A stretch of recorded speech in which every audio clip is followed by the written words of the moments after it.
तो सबसे पहले रिकॉम्बिनेंट डीएनए टेक्नोलॉजी,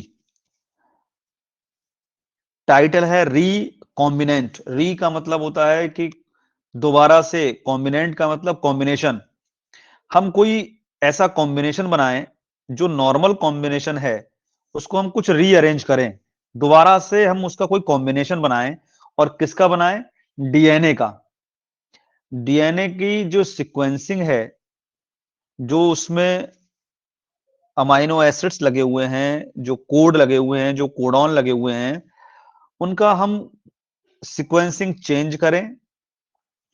या जो जीन है, हमने देखा कि कोई जीन ऐसा है जो अच्छा नहीं है, उस जीन को रिमूव करके हम उसकी जगह नया जीन लगा दें एक।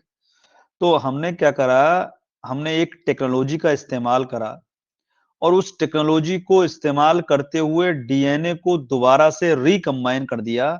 इस टेक्नोलॉजी को बोला गया रिकॉम्बिनेंट डीएनए टेक्नोलॉजी, या इसको हम जेनेटिक इंजीनियरिंग भी बोलते हैं। इंजीनियरिंग का मतलब है कि हम किसी चीज को इंजीनियर्ड कर रहे हैं, रीअरेंज कर रहे हैं, नए तरीके से बनाने की कोशिश कर रहे हैं। और किस कर रहे हैं हम? जेनेटिक। और जेनेटिक में क्या है हमारे पास? डीएनए और आरएनए। ये ऐसे दो कंपोनेंट्स हैं जो कि इंफॉर्मेशन को कैरी करते हैं और आगे ले जाते हैं। तो रिकॉम्बिनेंट डीएनए टेक्नोलॉजी का मतलब हुआ ऐसी टेक्नोलॉजी जिसमें हम डीएनए को दोबारा से कंबाइन करें, यानी कि रिकंबाइन करें। जीन क्लोनिंग, किसी भी जीन को हम क्लोन कर दें, उसकी कॉपी कर दें, उसे बोलेंगे क्या? Gene cloning. ठीक है, लिखा हुआ है जीन क्लोनिंग द्वारा किसी ऑर्गेनिज्म के जीनोम के फ्रेगमेंट को किसी ऑटोनोमस वेक्टर में फ्रीली रेप्लिकेट कराकर आइसोलेट किया जाता है। क्या मतलब हुआ इस बात का? कह रहे हैं कि ऐसी प्रोसेस जिसमें क्या कर रहे हैं कि कोई भी हमने एक ऑर्गेनिज्म लिया, उसका एक जीनोम है, उस जीनोम में से एक हिस्सा तोड़ लिया, तोड़कर हम कहां ले गए? उसे किसी वेक्टर में ले गए, और वेक्टर में ले जाके उससे पहले उसका रेप्लिकेशन कर लिया, यानी कि रेप्लिका बना लिया। रेप्लिका का मतलब होता है उसकी जैसी कॉपी बना लेना। जो जीन का फ्रेगमेंट, जो जीनोम का जो फ्रेगमेंट था, वो हमने, फ्रेगमेंट का मतलब एक टुकड़ा, टुकड़े को अलग करा और कहां ले गए? उसे एक वेक्टर में ले गए, और वेक्टर में ले जाने के बाद हमने क्या करा? उसे फ्रीली रेप्लिकेट कर दिया। ठीक है भाई। अब फ्रीली रेप्लिकेट करने के बाद क्या करा हमने? रेप्लिका बन गया, कॉपी बन गई। अब उसे आइसोलेट कर लिया। तो ये जो नया जीन बना दिया हमने कॉपी करके, इसे बोल दिया हमने जीन क्लोनिंग। अब इस क्लोनिंग में होस्ट कौन है? वो है ई कोलाई, इशर्शिया कोलाई को हम होस्ट की तरह यूज करते हैं। प्लाज्मिड एवं फेज वायरसेस को वेक्टर की तरह यूज करते हैं। वेक्टर किसी भी फॉरेन जीन के क्लोन्ड फ्रेगमेंट्स के सेट्स को डीएनए लाइब्रेरी कहते हैं। बहुत इंपॉर्टेंट ये बात है, क्वेश्चन आता है कि what is the DNA library? DNA library क्या है? तो डीएनए लाइब्रेरी क्या है? क्लोन्ड फ्रेगमेंट्स के सेट को हमने क्या बोल दिया? डीएनए लाइब्रेरी बोला। वेक्टर कोई वेक्टर है, हमने कहा प्लाज्मिड हो सकता है, वो फेज वायरसेस हो सकते हैं, वो पाई वायरसेस हो सकते हैं, वो साई वायरसेस हो सकते हैं, डिफरेंट काइंड के कॉस्मिट्स हो सकते हैं। ठीक है, ये बहुत सारे क्या है? वेक्टर्स हैं। इन वेक्टर्स के कोई भी फॉरेन जीन, उसका क्लोन फ्रेगमेंट्स का जो सेट होगा, उसे हम डीएनए लाइब्रेरी बोलेंगे। और इस लाइब्रेरी की जो डीएनए सीक्वेंसिंग है, उसे रिस्ट्रिक्शन मैपिंग में हम क्या करते हैं? यूज कर लेते हैं। डीएनए सीक्वेंसिंग या रिस्ट्रिक्शन मैपिंग को हम क्या का इस्तेमाल करते हैं? इस लाइब्रेरी का इस्तेमाल कर लेते हैं डीएनए की सीक्वेंसिंग में या इसके रिस्ट्रिक्शन मैपिंग में। अब नीचे एक बात लिखी हुई है कि डीएनए लाइब्रेरी बनाने के लिए हम कौन सा डीएनए इस्तेमाल कर रहे हैं? हम सी डीएनए इस्तेमाल कर रहे हैं। तुम लोगों ने डिफरेंट काइंड्स के डीएनए पढ़े होंगे, बी डीएनए, ए डीएनए, जेड डीएनए, सी डीएनए। तो जो सी डीएनए से हम कॉपी डीएनए भी कहते हैं, इस कॉपी डीएनए को हम डीएनए लाइब्रेरी बनाने में इस्तेमाल करते हैं। क्यों करते हैं इसे? क्योंकि इसमें नॉन कोडिंग सीक्वेंसेस या इंट्रॉन्स नहीं होते। इंट्रॉन और एक्सॉन पढ़े होंगे आप लोगों ने। जब हम कोई भी सीक्वेंस पढ़ते हैं, किसी भी जीन के बारे में पढ़ते हैं या जीन की कोडिंग पढ़ते हैं, जेनेटिक कोड पढ़ते हैं, तब वहां पे हम इंट्रॉन्स एंड एक्सॉन्स पढ़ते हैं। तो सी डीएनए लाइब्रेरी बनाने में इस्तेमाल हो रहा है। तो क्यों इस्तेमाल हो रहा है? बिकॉज ऑफ दैट इसमें कौन सा वाला कोडॉन नहीं है? कह रहे हैं कि इसमें नॉन कोडिंग सीक्वेंसेस नहीं होते हैं, यानी कि वो सीक्वेंस नहीं है जो कोड ना कर पाए। इस वजह से इसे हम क्या करें? सी डीएनए बोल रहे हैं।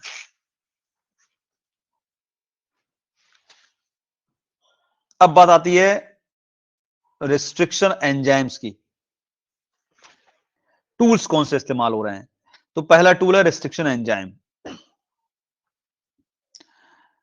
अभी बात हुई थी कि कोई भी जीन है, उस जीन को हम क्या करेंगे? हमने देखा कोई बोले, हमने एक एनिमल लिया, जैसे सपोज हमने एक कैट ली।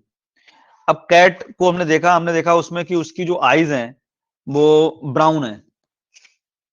ठीक, तो ब्राउन आईज हमने देखा कि ब्राउन आईज जो है वो थोड़ा सा सही से काम नहीं कर रही हैं। तो हमने उस जीन को पहले आइसोलेट करा, कट करके अलग निकाल दिया, उसी जगह नया जीन लगा दिया। ये जो प्रोसेस हुई, ये रिकॉम्बिनेंट डीएनए टेक्नोलॉजी हो गई। अब पहले हम पहचानने के बाद कट करें, कट करने के बाद उसे अलग करें, अलग करने के बाद नया जीन लाएं और फिर उसे जोड़ दें। इतना काम करना होता है। तो अब उसमें रिस्ट्रिक्शन एंजाइम्स की क्या जो है वो भूमिका है या उसका रोल क्या है? तो बैक्टीरिया में क्या है? रिस्ट्रिक्शन एंडोन्यूक्लियेज एंजाइम होते हैं, REE, यानी कि रिस्ट्रिक्शन एंडोन्यूक्लियेज एंजाइम्स। कहां है ये? बैक्टीरिया में है। क्वेश्चन खूब आता है ये कि रेस्ट्रिक्शन एंडोन्यूक्लियेसिस कहां मिलते हैं? तो बैक्टीरिया में मिलते हैं। काम क्या है इनका? ये एज अ सीजर काम करते हैं, कैंची की तरह काम करते हैं। और क्या करते हैं? जो डीएनए को स्पेसिफिक साइट पर कट कर सकते हैं, यानी कि जहां से हमें डीएनए को कट करना है, हमें लग रहा है कि हमें इस पोर्शन के जो जीन है ये अलग करने हैं, उस पोर्शन पे जाके क्या करता है? ये एंजाइम पहुंचेगा और पहुंचने के बाद उनको क्या कर देगा? वहां पर कट कर देगा। तो एक कटर के रूप में कार्य कर रहा है, एक सीजर के रूप में कार्य कर रहा है, यानी कि एक कैंची के रूप में कार्य करता है। तो ये भी क्वेश्चन आता है कि रेस्ट्रिक्शन एंडोन्यूक्लियस जो है वो किस तरीके से कार्य कर रहे हैं। तो ये काम करते हैं कैसे? ये काम करते हैं एज अ सीजर, सीजर के रूप में कार्य करते हैं। तो ये बात भी आपको पता रहनी चाहिए। ठीक, अब देखिए नीचे लिखा हुआ है नेक्स्ट पैरा में, बैक्टीरिया अपने डीएनए में सी एंड ए बेस पर, सी समझ गए होंगे साइटोसिन, ए समझ गए होंगे adenine, cytosine and adenine base पर मिथाइलेज एंजाइम की हेल्प से मिथाइन ग्रुप लगाता है। इसे क्या बोलते हैं? इसे हम मिथाइलेशन बोलते हैं। मिथाइल ग्रुप का लगना क्या कहलाता है? मिथाइलेशन। और कहां लगेगा? साइटोसिन और एडेनिन के बेस पर। किसकी हेल्प से लगेगा? मिथाइलेज एंजाइम की हेल्प से लगेगा। अब जब मिथाइलेशन हो गया, जहां पर मिथाइलेशन हो जाएगा तब क्या होगा भाई? चूंकि इसमें एंजाइम मौजूद है, कौन सा? बैक्टीरिया में एंडोन्यूक्लियेसिस, और उसका काम क्या है? कट करना। तो ये तो क्या करेगा? ये जो बैक्टीरियल डीएनए है उसी को कट करने लगेगा। तो बैक्टीरियल डीएनए कट ना हो, इस वजह से बैक्टीरिया ने क्या करा? जो अपना बेस है, यानी कि जो अपना उनका डीएनए है, उसमें जो साइटोसिन है और एडेनिन है, वहां पर मिथाइल ग्रुप को ये लगा देता है, जिससे ये एंजाइम्स वर्क करना बंद कर देता है, यानी कि उन पॉइंट्स पर ये नहीं काट पाएगा। ठीक, तो उससे हुआ क्या? उस डीएनए को कट ही नहीं कर पाते हैं। अब देखिए हुआ क्या, देखिए नीचे लिखा हुआ है, रिस्ट्रिंजिंग एंजाइम को बायोलॉजिकल सीजर्स भी कहते हैं, बताया था मैंने भी कि इसे कैंची के रूप में कार्य कर रहा है, ये बायोलॉजिकल सीजर बोल रहे हैं इसे। अब देखिए यहां पर एक सीक्वेंस बना हुआ है 5 prime 3 prime 3 prime to 5 prime, एक सीक्वेंस बना हुआ है GAATTC, guanine adenine adenine thymine thymine cytosine. फिर नीचे लिखा हुआ है CTTAAG, cytosine thymine thymine adenine adenine और ग्वानिन। एक 5 प्राइम टू 3 प्राइम है और एक 3 प्राइम टू 5 प्राइम है। जब आपने डीएनए का मॉडल पढ़ा होगा तो डबल हेलिकल मॉडल पढ़ा होगा और उसमें पढ़ा होगा कि दोनों हेलिक्स जो हैं, दोनों स्ट्रैंड जो हैं वो क्या होते हैं, एक दूसरे के एंटी पैरेलल होते हैं। अब हुआ क्या, पहले तो उसने कट लगा दिया, देखिए 2 कट बना दिए। एक कहां लगा, देखिए पहले वाले में कट लगा G से और क्या लग गया आगे OH, यानी कि मिथाइल ग्रुप लग गया, मिथाइलेशन हो गया। यहां पर बचा क्या, AATTC, ऐसे ही नीचे वाले को भी कट कर दिया। तो ये 2 एंड आए, जिधर P लिखा हुआ है वो P क्या शो कर रहा है कि ये वो ग्रुप वो एंड है जो स्टिकी एंड्स कहलाएंगे। स्टिकी एंड्स का मतलब हो गया कि यहां पर कोई भी चीज चिपक सकती है। ठीक, अब दोनों अलग अलग सीक्वेंस थे, कट गए, स्टिकी एंड आपस में आए और आपस में आके देखिए जुड़ गए यहां पर।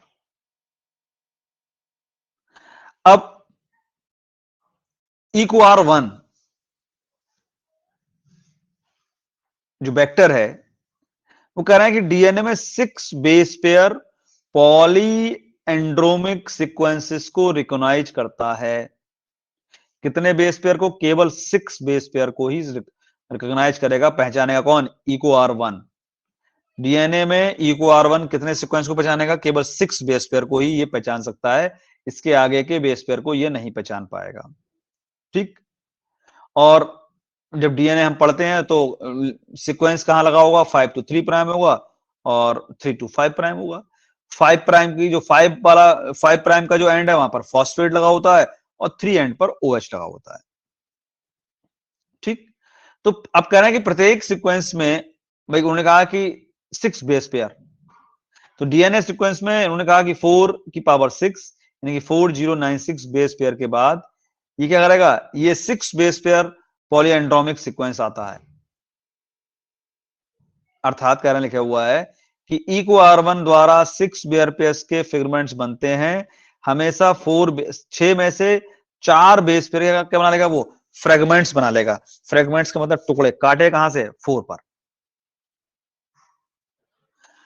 अब हमने काट दिया,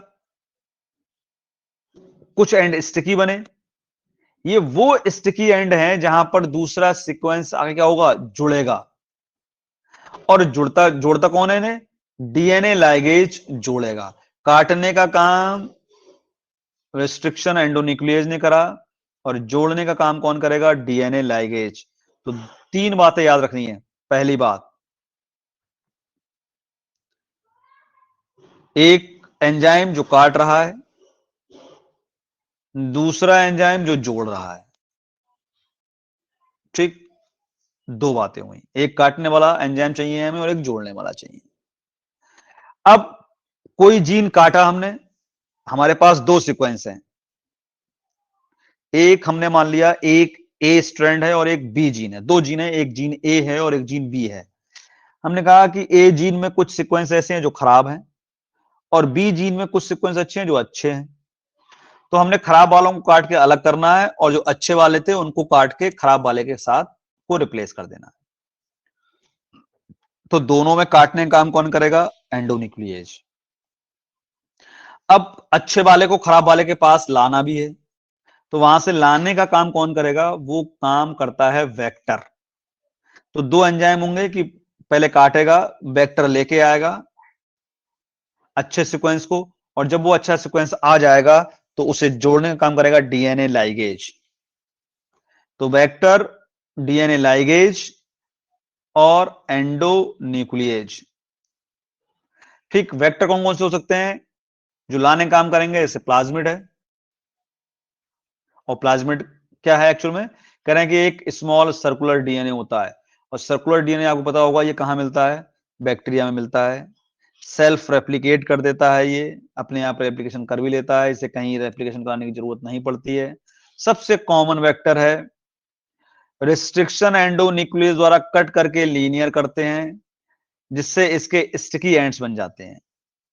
यानी कि भाई किसी को लाएगा तो चिपका के लाएगा, ये इंजन है, ये अपने साथ डिब्बों को जोड़ के लाता है।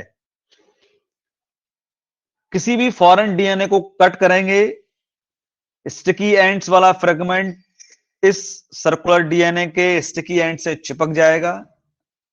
ठीक है, अब ये सर्कुलर डीएनए क्या हो गया, रिकॉम्बिनेंट प्लाज्मिड बन गया है। ले कहां आएगा, ये ट्रांसपोर्टेशन करेगा, उस पर्टिकुलर जीन के पास लेके आएगा। ठीक, लाने के बाद हम क्या करेंगे, इसको हम आइसोलेट करेंगे, इसको अलग करेंगे। अलग करने के बाद क्या करेंगे, ये एक नए सीक्वेंस के पास जाके चिपक जाएगा और डीएनए लाएगा, जिसे जोड़ देगा। अब करता कैसे, देखिए लिखा हुआ है कि प्लाज्मिड को निम्न कैरेक्टर के कारण वेक्टर की तरह यूज करते हैं। पहला काम, पहला जो फैक्टर है वो क्या है, इनका साइज बहुत स्मॉल होता है, एंटीबायोटिक्स का कोई इस पर इफेक्ट नहीं होता है। पहले क्लोनिंग में नेचुरल प्लाज्मिड यूज किए जाते थे, अब प्लाज्मिड डीएनए को चेंज करके एक इंप्रूव्ड वेक्टर बना दिया गया है, जिसका नाम है PVR322। ये क्या है, ये एक प्लाज्मिड वेक्टर है और ये इसका एक शेप बना हुआ है। ठीक, एक प्रोसेस दिखाई गई है कि देखिए ऊपर प्लाज्मिड है, एक फॉरेन डीएनए है और एक लीनियर वेक्टर है।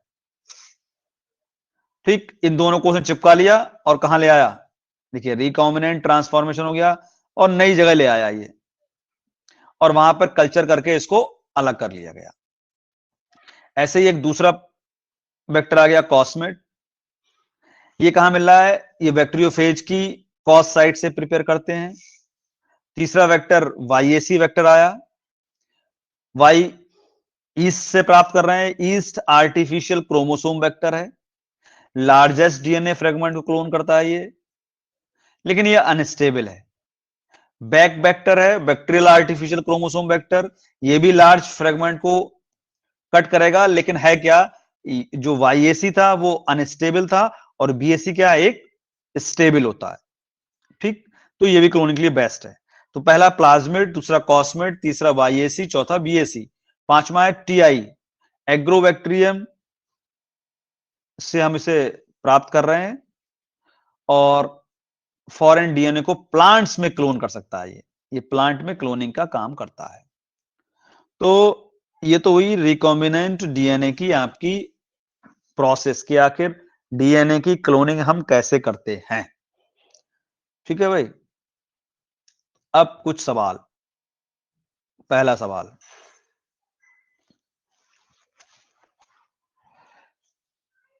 डीएनए की रिकॉम्बिनेंट टेक्नोलॉजी में बायोलॉजिकल सीजर के रूप में किस एंजाइम का इस्तेमाल होता है, नाम बताइए, फटाफट चैट बॉक्स में लिखिए। बायोलॉजिकल सीजर के रूप में किस एंजाइम को हम इस्तेमाल करते हैं रिकॉम्बिनेंट डीएनए टेक्नोलॉजी में, रिस्ट्रिक्शन एंजाइम, पूरा नाम लिखो।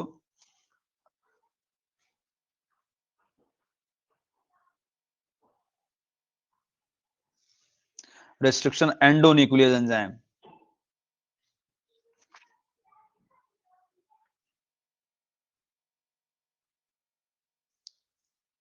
ठीक है, अच्छा ये रिस्ट्रिक्शन एंडोन्यूक्लियस एंजाइम जो है वो अपने डीएनए को क्यों नहीं कट कर पाता, ऐसा क्या हो जाता है, किस कारण से ये अपने डीएनए को कट नहीं कर पाता है।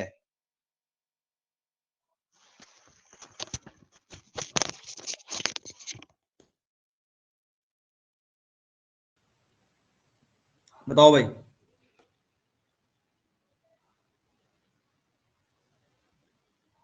आरती बताओ। मिथाइलेशन, ठीक है, गुड।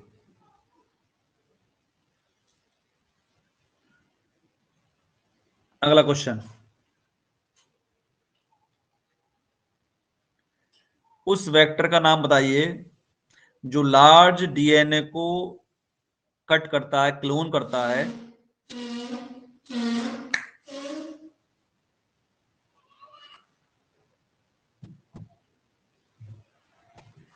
एचएडी वेक्टर तो कोई होता ही नहीं है भाई।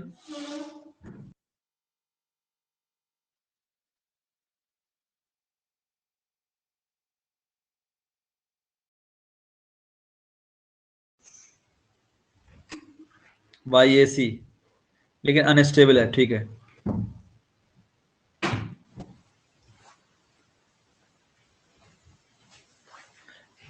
माइक ऑन करके क्वेश्चन का आंसर दोगे, अभी चैट में नहीं देना है। उस एंजाइम का नाम बताइए जो डीएनए फ्रेगमेंट्स को जोड़ने का काम करता है। Ligase, DNA ligase. DNA ligase.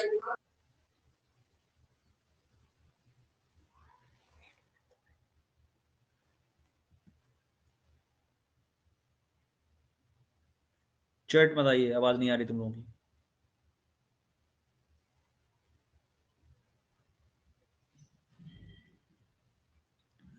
जोड़ने वाला एंजाइम, उसका नाम बताइए।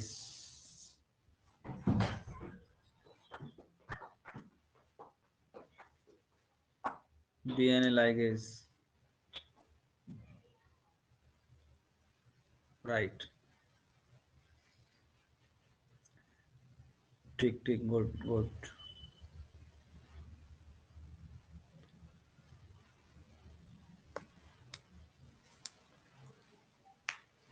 सबसे कॉमन वेक्टर का नाम बताइए।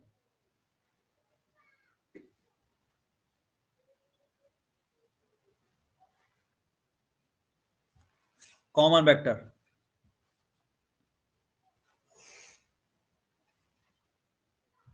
प्लाज्मिड,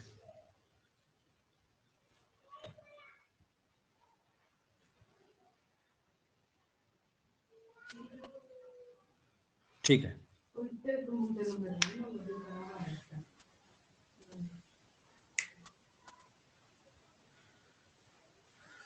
ठीक है, ठीक है, प्लाज्मिड। तो इन जनरल जो बात थी वो आपकी रिस्ट्रिक्शन या रिकॉम्बिनेंट डीएनए टेक्नोलॉजी क्या होती है, इस पर हम लोगों ने आज डिस्कस कर लिया है। कल हम लोग इसके आगे की यानी कि जो एप्लीकेशन है, पहला एप्लीकेशन पढ़ेंगे हम, जेनेटिक इंजीनियरिंग इन एग्रीकल्चर। ठीक है, सेम टाइम पे, ओके। तो आज की क्लास अब हम लोग यहीं पर एंड करते हैं।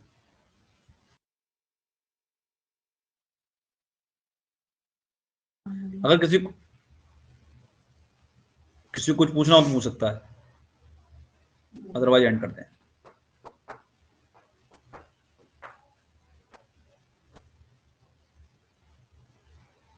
ठीक है, ओके।